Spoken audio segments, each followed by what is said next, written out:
Next बच्चे, PGBP में depreciation के बाद नया नया आपका शुरू होता है प्रिजम्पटिव सेक्शंस। पक्का? डेप्रिसिएशन वाला टॉपिक एंड करने के बाद बेटा नेक्स्ट टॉपिक की हेडिंग दो, प्रिजम्पटिव सेक्शंस। पक्का? अब स्टार्ट कर रहा हूँ इसको। बेटा इसका पहला सेक्शन है सेक्शन 44 AD। इस सेक्शन आपको नोट करना है, सारे पॉइंट्स आपको अपनी कॉपी में नोट करने हैं। डन। यार पहली बात तो इस वर्ड का मतलब क्या है? प्रिजम्पटिव। इसका मतलब है पहले से ही एज्यूम कर लिया जाएगा। अब कुछ ऐसे सेक्शंस आएंगे जहाँ पे आपको कोई अकाउंट वगैरह मेंटेन करने की ज़रूरत नहीं है, आपको बस इतना इतना आपका प्रॉफिट एज्यूम कर लिया जाएगा। इसलिए सेक्शन का नाम क्या है? Presumptive sections. पक्का? पहला है computation of profit and gains of business. जो दुकानदार हैं उन पे ये सेक्शन अप्लाई करता है। तो पहला पॉइंट सेक्शन 44 AD, हम बोलते हैं कि भाई यहाँ पे प्रॉफिट एंड गेन जो बिजनेसमैन है वो इसके अंदर आते हैं। 44 AD बहुत प्रैक्टिकल सेक्शन भी है। किसी एसएससी की अगर turnover sales up to 200 lakh हैं, 2 करोड़ के अंदर अंदर हैं, उसके पास ये ऑप्शन अवेल करने, वो प्रिजम्पटिव बेसिस पे अपनी इनकम कंप्यूट कर सकता है। कितनी इनकम मानी जाए? ये खाली पीजीबीपी हेड के लिए। पीजीबीपी हेड में आपकी कितनी इनकम मानी जाएगी? 8% ऑफ द सेल्स। जितनी भी आपकी सेल्स हैं उसका 8% आपकी इनकम मान ली जाएगी। ख़त्म बात, बस इतना। जितनी भी आपकी सेल्स हैं उसका 8% आपकी इनकम। हाँ, इसके बाद नो फर्दर डिडक्शन, कोई और खर्चा आपको अलाउड नहीं होगा इसके बाद। तो कहते हैं no further expense is allowed under section 30 to 38। आपको ये नोट करने की जरूरत नहीं है कौन सा सेक्शन है। And no further expenses allowed. पक्का? Next point, such option is allowed only to individual HUF firm. Section 44 AD में खाली यही 3 आएंगे। कोई LLP नहीं आ सकती, कोई कंपनी नहीं आ सकती। सारे पॉइंट नोट करने हैं आपको। Third, such 44 AD is applicable only to businessman. किसी और पे अप्लाई नहीं करता, किसी प्रोफेशन वाले पे अप्लाई नहीं करेगा। एंड ऑल्सो जो इंसान कमीशन या ब्रोकरेज मतलब सर्विस वाले हैं उन पे भी अप्लाई नहीं करेगा। ओनली टू द बिजनेसमैन जिसकी 2 करोड़ से कम सेल है, तो वो अपना जितनी भी सेल है उसका 8% अपना प्रॉफिट मान ले। ये मान लेगा सारे खर्चे वगैरह सब्ट्रैक्ट हो गए। Next, such SSC shall be required to pay advance tax to the extent of 100% of the tax liability on or before 15th March।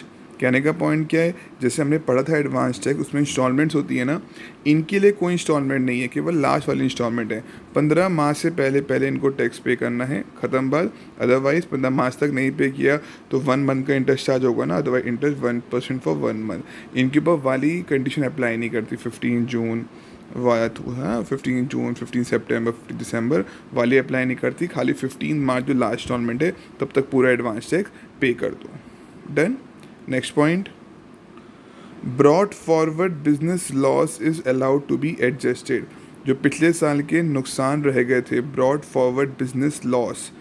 पक्का? आपको पता है ना, brought for carry forward business loss वो आप माइनस कर सकते हो, but brought forward depreciation is not allowed to be adjusted. Sir ये क्या होता है broad forward depreciation?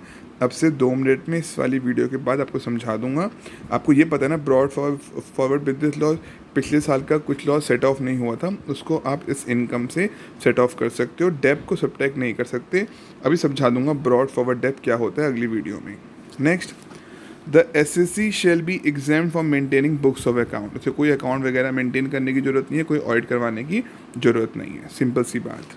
Next, if N SSC, कोई भी SSC 44 AD में आता है and in the subsequent 5 years he is rejected, मतलब 1 साल भी उसने ऑप्ट किया, वहाँ से लगातार 5 साल ऑप्ट करना है। मतलब 1 साल ऑप्ट किया तो वहाँ से 4 साल और ऑप्ट करना है। किसी 1 साल भी उसने 44 AD को ऑप्ट नहीं किया, क्योंकि ये ऑप्शन है, या तो इतना दिखाओ या फिर अच्छे से बुक्स को मेंटेन करो और सारा अपना देखो। क्योंकि इस सेक्शन में आओगे तो कुछ कुछ फ़ायदे हैं, बुक्स में अकाउंट बनाने की ज़रूरत नहीं है, कुछ करने की ज़रूरत नहीं है।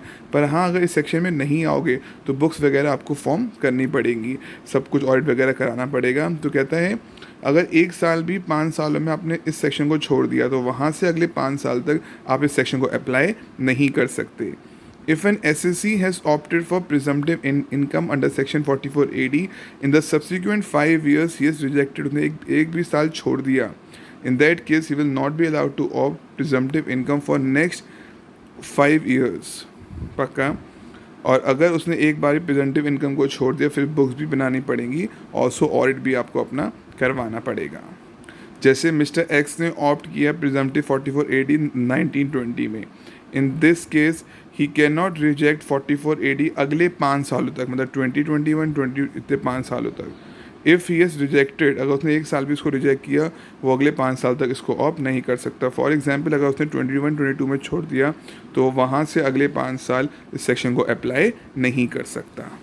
पक्का सारे पॉइंट नोट करने मेरे बेटा। नेक्स्ट पॉइंट क्या है, रेट 6% हो जाएगा। अगर इलेक्ट्रॉनिकली पैसा आया है तो 6% रेट लगाया जाएगा। मान लो किसी इंसान की सेल हुई 1 करोड़ 60 लाख, 1 करोड़ तो हार्ड कैश में हुई और 60 लाख आपकी इलेक्ट्रॉनिकली आया था, तो 1 करोड़ में 8% लगेगा और आपका इलेक्ट्रॉनिक कैश में 6%। वही कहीं ना कहीं इलेक्ट्रॉनिक कैश को कहीं ना कहीं एनकरेज कर रहे हैं। तो कहता है रेट 6% अप्लाई होगा इंस्टेड ऑफ 8 अगर सेल्स के अंदर कुछ अकाउंट पे चेक है या अकाउंट पे बैंक ड्राफ्ट है या कोई इलेक्ट्रॉनिक क्लियरिंग सिस्टम है या बैंक से पैसा है, कुछ भी ऐसा।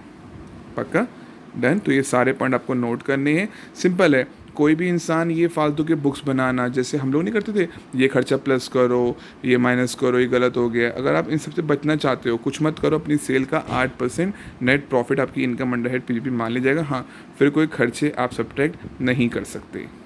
हाँ पक्का ना, कोई खर्चे सब्ट्रैक्ट नहीं कर सकते। और 8 या 6 हो जाएगा, इलेक्ट्रॉनिकली तो 6 अदरवाइज 8। सारे पॉइंट्स को नोट करना। फिर अगला इलस्ट्रेशन 21 आपको होमवर्क में करना होगा, मैं इसकी पिक खींच के आपको दूंगा। Okay done.